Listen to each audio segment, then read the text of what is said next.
Joaquín Guzmán Loera. You know him as El Chapo, short, but a giant in the drug world. He built a drug empire. Sinaloa Cartel, billions of dollars, tons of cocaine. He shipped it all over the world, from his mountain hideouts in Mexico. But El Chapo couldn't outrun the law forever. He was captured in 1993, sentenced to 20 years in a Mexican prison, maximum security, or so they thought. El Chapo had other plans. 2001, El Chapo was bored. He bribed guards, he got comfortable. The notorious drug lord Joaquín El Chapo Guzmán found himself confined within the walls of a high-security prison. Despite the iron bars and constant surveillance, El Chapo's influence extended far beyond his cell. He had money, power, and the ability to manipulate those around him. Guards, who were supposed to keep him locked away, became his allies, swayed by the allure of bribes. El Chapo's life in prison was far from ordinary. He even ran his drug empire from inside prison walls. But he wanted more. He wanted freedom. From his cell, he orchestrated drug deals, managed his cartel, and maintained his grip on the illegal drug trade. Yet despite his control over his empire, the confines of his cell gnawed at him. The taste of freedom was something he couldn't forget, and he yearned for it with every passing day. On January 19, 2001, the unthinkable happened. The night was like any other, or so it seemed. The guards went about their routines, unaware of the storm brewing beneath the surface. El Chapo had a plan, a daring escape that would go down in history. The date was set, and everything was in place. The tension in the air was palpable as the clock ticked closer to the moment of truth. El Chapo vanished, gone, like a ghost. The guards were left in a state of shock and confusion. How could a man so closely watched simply disappear? The search began immediately, but it was as if El Chapo had evaporated into thin air. His cell was empty, the corridors silent. Panic spread through the prison as the reality of the situation set in. How did he do it? A laundry cart. The simplicity of the plan was its genius. While the guards were distracted, El Chapo made his move. The laundry cart, an everyday object, became his vessel to freedom. It was a plan that required precision, timing, and the cooperation of those he had bribed. He hid in the cart. Crouched inside, he waited, heart pounding, as the cart was covered and prepared for its journey. Every second felt like an eternity as he relied on the trust he had bought with his bribes. The cart, filled with dirty laundry, was his ticket out of the prison that had held him captive, pushed by a bribed worker, through the gates, into the night. The worker, complicit in the escape, pushed the cart through the prison gates. Each step brought El Chapo closer to freedom. The night air was cool and filled with the promise of escape. As the cart passed through the final checkpoint, the reality of his plan's success began to sink in, and just like that, the legend of El Chapo grew. News of his escape spread like wildfire. Headlines screamed of the audacious breakout, and El Chapo's legend grew even larger. He had done the impossible, slipping through the fingers of the law once again. The world watched in awe and disbelief as the story of his escape unfolded, cementing his status as one of the most notorious figures in criminal history. El Chapo was free, but at a cost. His escape cost him millions, bribes for prison staff, loyalty bought and paid for, but for El Chapo, freedom was priceless. He returned to his empire, stronger, bolder. He expanded his reach. The Sinaloa Cartel became more powerful. The money poured in, but his freedom wouldn't last. The authorities were humiliated. They wanted him back. The hunt for El Chapo intensified. Years passed. El Chapo remained elusive, a phantom. He moved like a shadow, always one step ahead.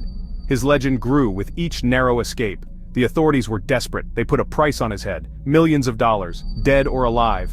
But El Chapo was too smart, too powerful. He was finally caught again in 2014. This time they put him in Mexico's most secure prison, Altiplano, a fortress, escape-proof, or so they thought.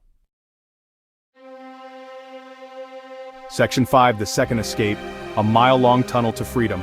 El Chapo was back behind bars, but he wasn't done. He had tasted freedom, he craved it.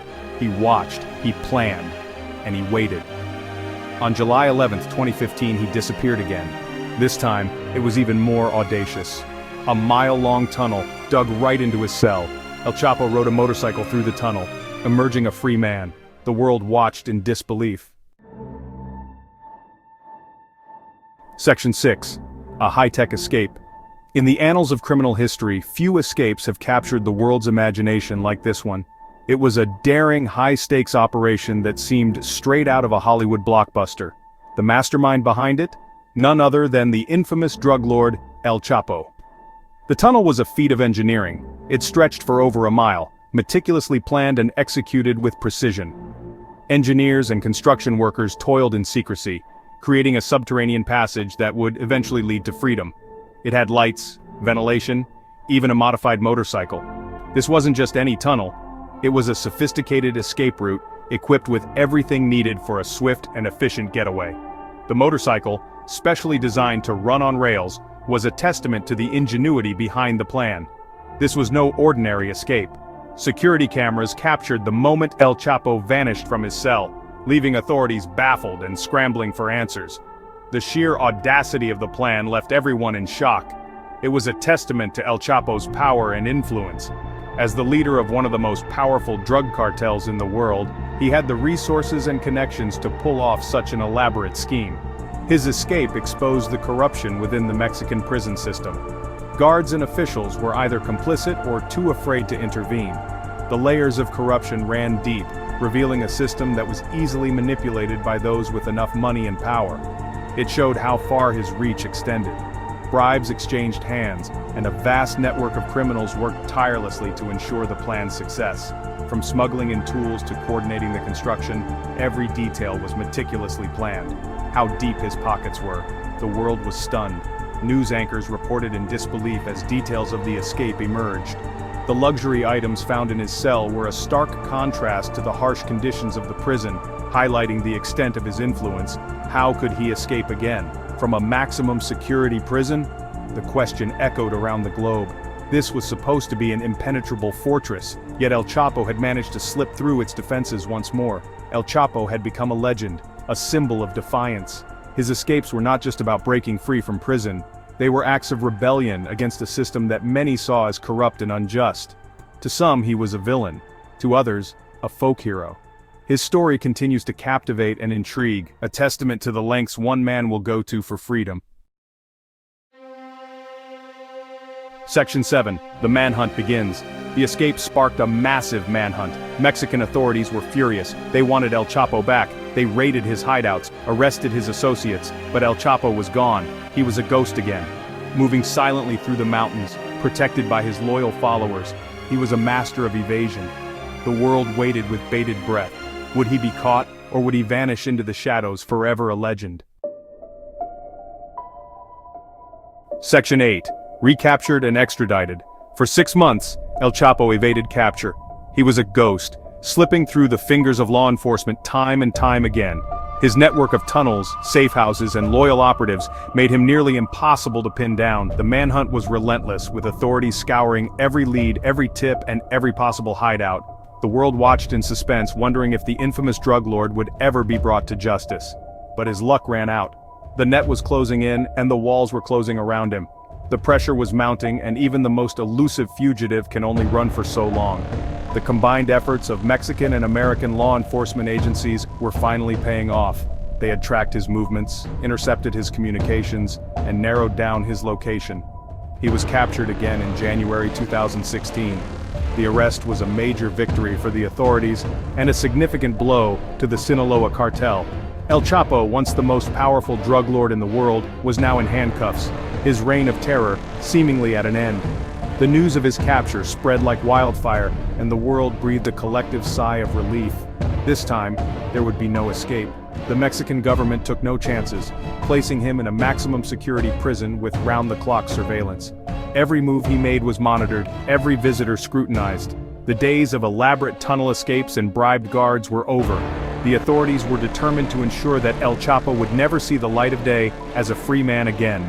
The Mexican government extradited him to the United States. The extradition process was swift and decisive, a clear message that there would be no leniency for the notorious drug lord. The transfer was heavily guarded, with security measures in place to prevent any possibility of escape. El Chapo was now in the hands of the American justice system, facing the full weight of the law. He was tried and convicted on multiple charges: drug trafficking, money laundering, murder. The trial was a media spectacle, with every detail of his criminal empire laid bare for the world to see. Witnesses testified about the violence, the corruption, and the vast network of drug smuggling operations that El Chapo had orchestrated. The evidence was overwhelming, and the jury had no doubt about his guilt. The charges were numerous and severe. The prosecution presented mountains of evidence, from intercepted communications to financial records linking El Chapo to countless crimes. The courtroom was filled with exhibits including confiscated drugs, weapons, and money. The scale of his operations was staggering, and the impact of his actions had been felt across the globe.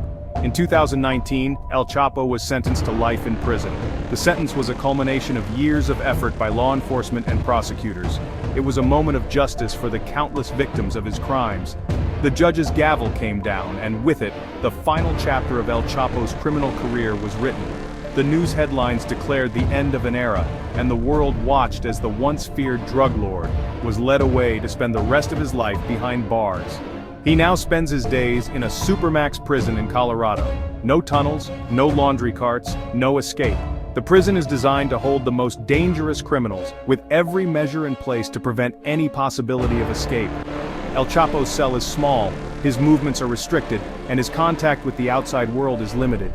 The man who once ruled a vast criminal empire now lives a life of isolation and confinement, a stark contrast to his days of power and influence. Section 9. The legacy of El Chapo's escapes. El Chapo's escapes are the stuff of legend. They made him a global icon, a symbol of corruption and impunity, but they also revealed the deep flaws in the Mexican justice system. His story is a cautionary tale, a reminder of the power of money, the allure of notoriety, and the human desire for freedom no matter the cost.